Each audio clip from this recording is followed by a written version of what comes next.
Vous connaissez l'histoire de la petite souris? Mes parents me l'ont racontée quand j'étais gamin. Lorsqu'on perd une dent de lait, on la met dans une petite boîte sous son oreiller. Et pendant la nuit, la petite souris vient la prendre et laisse une pièce de 1 ou 2 euros avec un petit mot de remerciement. Une fois son larcin effectué, elle rapportait ce qu'elle avait pris à la fée des dents. Quand j'y repense, c'est évident que quelque chose clochait, et je devais en avoir le cœur net. J'ai déduit qu'elle était forcément encore à se balader dans la maison où j'étais môme. Il y a une petite souris par maison, ce sont mes parents qui me l'ont dit. Et les nouveaux proprios ont eux aussi un enfant en âge de perdre ses dents. J'y suis donc allé, et j'ai préparé un piège avec du fromage, 2 bouts de ficelle et un saladier. Pas de quoi la tuer, juste de quoi l'attraper. J'ai pris également soin de placer un bic et un bout de papier pour qu'elle puisse écrire, au cas où elle serait incapable de parler. Ne suis-je pas un génie? J'ai attendu patiemment toute la journée, faisant le moins de bruit possible.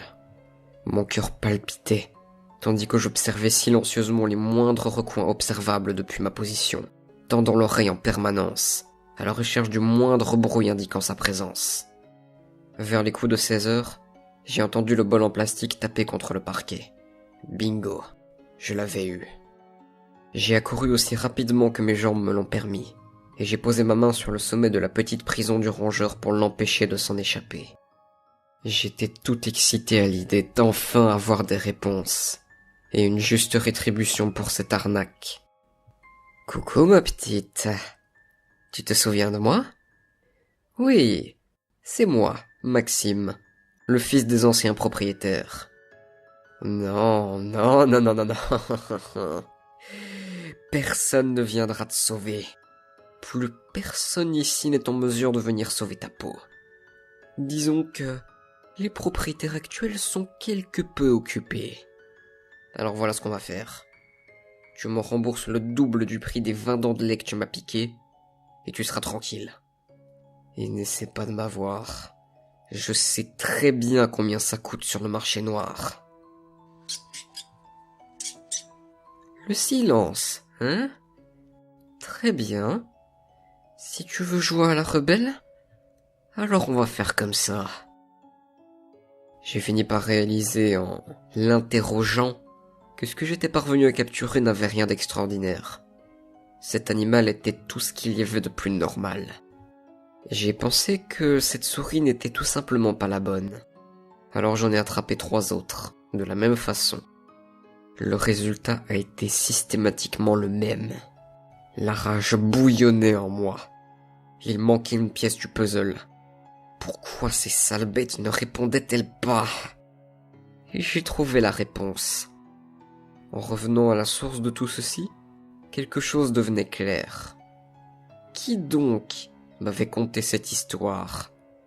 Qui donc pouvait facilement entrer dans ma chambre pendant mon profond sommeil? Qui pouvait profiter de ma naïveté d'enfant pour me faire croire que des simples souris pouvaient parler et écrire? Oui, mes géniteurs, précisément. Ils se sont bien moqués de moi.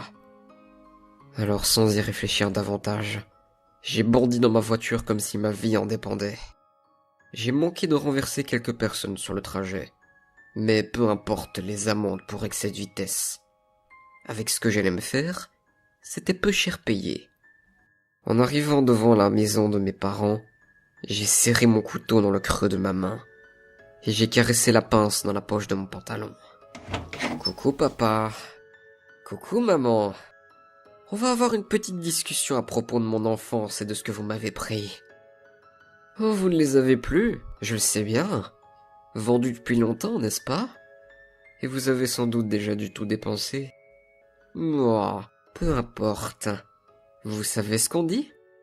Œil pour œil, dent pour dent.